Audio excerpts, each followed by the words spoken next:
In today's Reddit story, I found a group chat where my fiancée called me an emotionally supportive wallet. Her friend replied, "Girl, milk it." I said nothing. Today, she showed up to my apartment screaming my name after 32 unanswered messages. So apparently, I'm an emotionally supportive wallet. That's what she called me. Not in an argument, not in private, not even during a drunk confession. No. She said it in a group chat with her friends. You know, the one where brides share cake photos and Pinterest boards? Yeah, that one. Except instead of talking centerpieces, they were passing around tips on how to milk me for everything I've got before pivoting to someone better.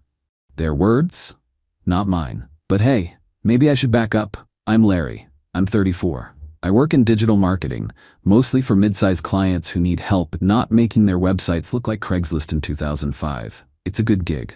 I'm not a millionaire, but I've got savings, I pay my bills on time, and I've never been evicted. Apparently that qualifies me for sainthood in the dating world. Which brings us to Helena. She's 31. Works, well, sort of. She does PR, or content strategy, or brand building. Depends on the day.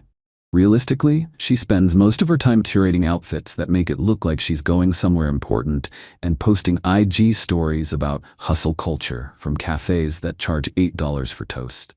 We met at a mutual friend's party. She asked me what book I was reading, and I made the mistake of answering honestly. One thing led to another, and next thing I knew, she was laughing at my jokes and telling me how refreshing it was to talk to someone who didn't lead with crypto. I thought I was lucky. I really did. She moved in after about 8 months, said her lease was expiring and her roommates were toxic. I said, sure, split the rent, make it work, except the split never happened. Rent day came and she was suddenly in between freelance gigs. Then her car broke down. Then she had a weird billing issue with her bank. Then she needed help covering a dental thing. It was always something. And to be fair, I said yes every time. I'm not stupid. I just liked her. She was magnetic, gorgeous, funny, sharp when she wanted to be. I figured relationships are about support, right? Sometimes one person carries more weight. Maybe this was my turn. Eventually, I was paying for most things: rent, groceries, her cell phone, the emergency therapy dog she just had to adopt because her aura felt heavy. I even helped her buy a ring light and backdrop setup for her brand work. I told myself it would all even out once her career got going again. Instead, she got really good at spending without explanation. Still, I proposed. Yeah, I know. It was a small thing. Just us, quiet, low-key. She cried when I asked. Said I made her feel safe, like she could finally breathe again. You'd think that'd be a good sign. Then the wedding planning started, or rather, the content planning. Every conversation was about which venue would look best in drone shots, or how to curate a luxury feel without looking try-hard. She showed me spreadsheets with projected follower bumps based on hashtag strategy. I wish I were joking. And through it all, I nodded, smiled, paid the deposits. Then one afternoon, I went into her iPad to check on an Airbnb confirmation email. We were planning a trip to see her cousin out west. Instead, I accidentally opened the wrong tab. Her group chat was open. I wasn't snooping. I didn't scroll. At least not at first. But one message caught my eye. Larry is basically my emotionally supportive wallet at this point. I stared at it. Then I scrolled up. What followed was about 45 minutes of the most humiliating reading experience of my life. These were her bridesmaids, her best friends, and this was what they said about me. He'll pay for the honeymoon too, right? Girl, milk it. After the wedding, we'll do a hard pivot. He's safe, but he's not it. You deserve someone exciting. We can always stage something if he gets clingy. I didn't breathe. I just read every message, every laughing emoji, every plan. And when I was done, I closed the tab, put the iPad back, and went to go make dinner. Didn't say a word, didn't ask questions, because apparently I'm just the wallet. Emotionally supportive, but a wallet nonetheless. It's funny how fast people relax when they think you're still in the dark. The day after I read the group chat, Helena was in a great mood. Like, humming while making smoothies level mood. She even offered to help with groceries, which meant Venmoing me $30 after spending $110 on oat milk and frozen dumplings. I smiled through all of it, told her I appreciated the gesture. Inside, I was on airplane mode. 3 days later, she sat me down at brunch. Her idea, of course, at a place that serves $19 scrambled eggs, and said she wanted to talk about the honeymoon. "So I found this place in Bali," she said, pulling out her phone. "It's not cheap, but it's so vibey. Private villas, open-air massages, couples yoga, like dream content."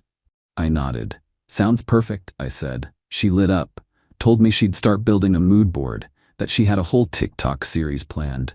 Honeymoon hacks for the empowered bride or something like that. I offered to handle the bookings. She pretended to protest, just long enough to look selfless, then agreed. Said I was so good at logistics.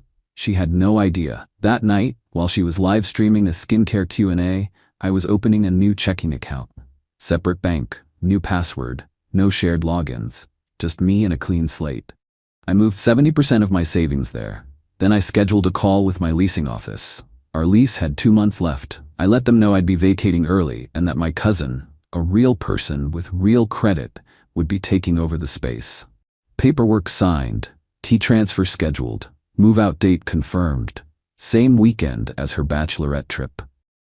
While she was ordering matching silk robes for her bridesmaids, I was renting a furnished one-bedroom in the next town over under a name she didn't recognize. While she was practicing her vows in front of a ring light, I was building a little folder called The Exit Plan. I didn't stop there. I didn't cancel the honeymoon.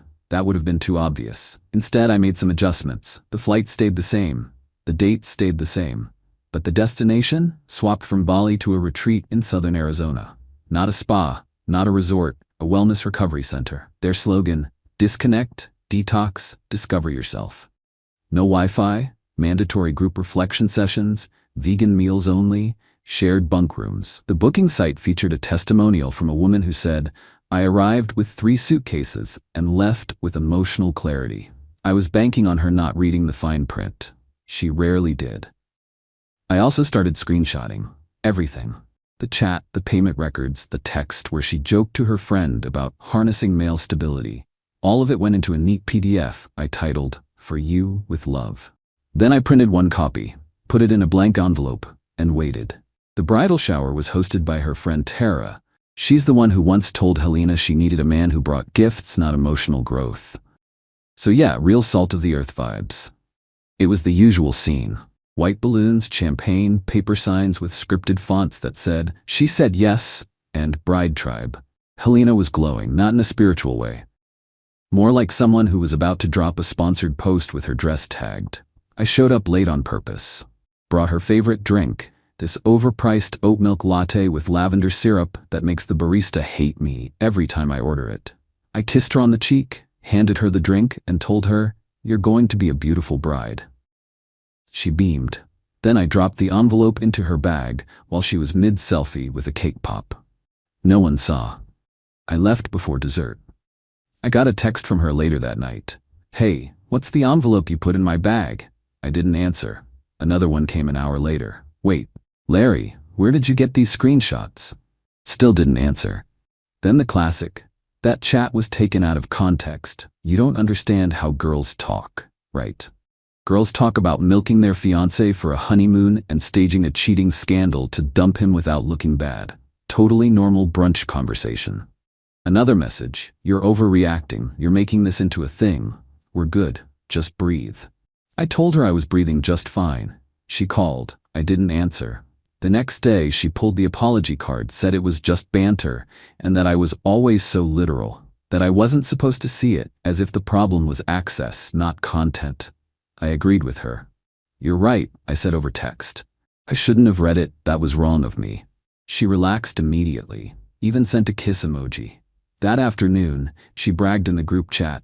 "He bought it, we're back on. LMAO.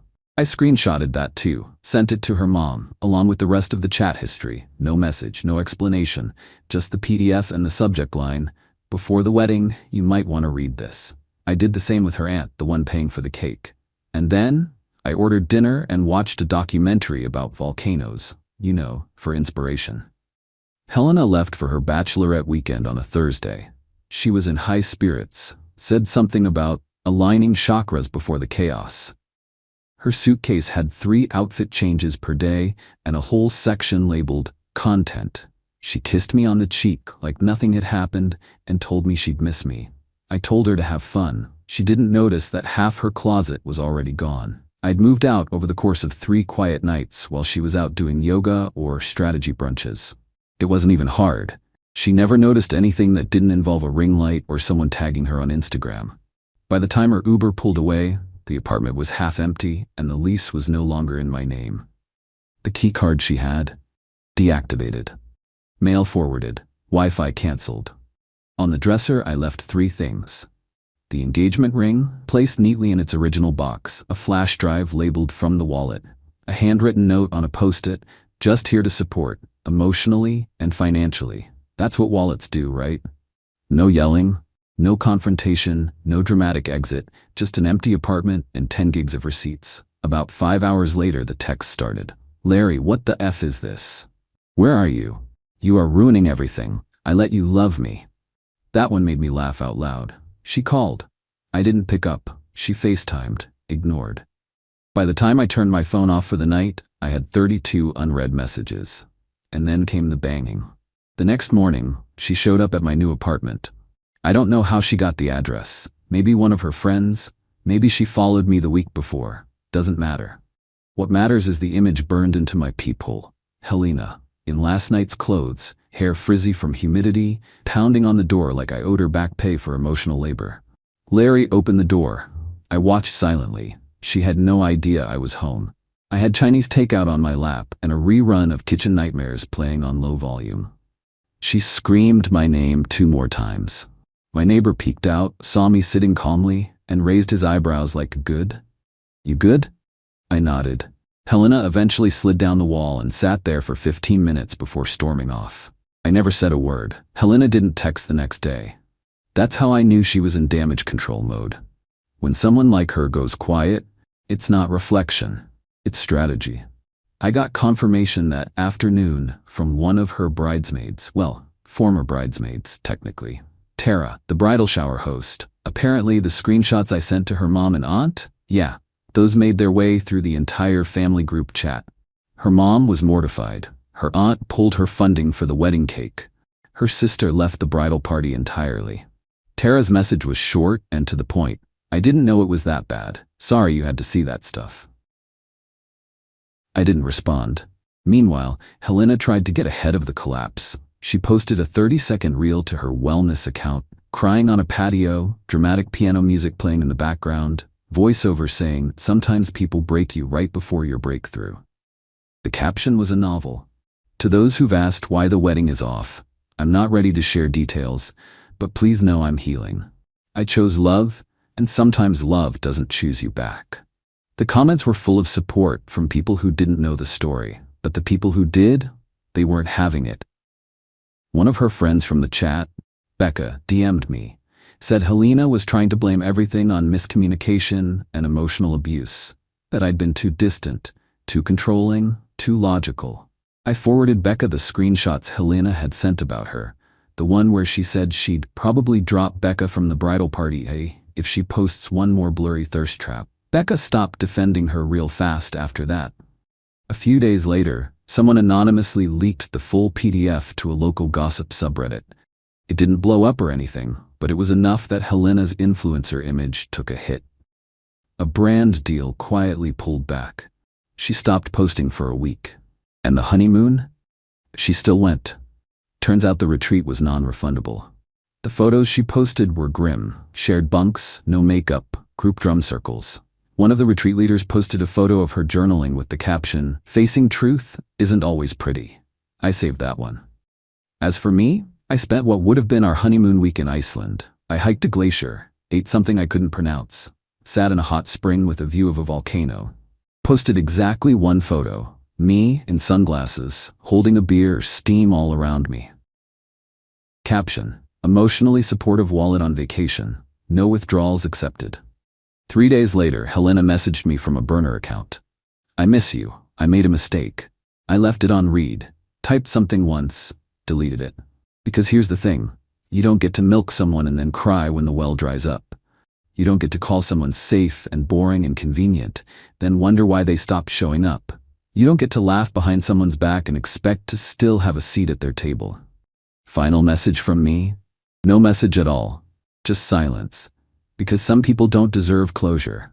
They deserve consequences.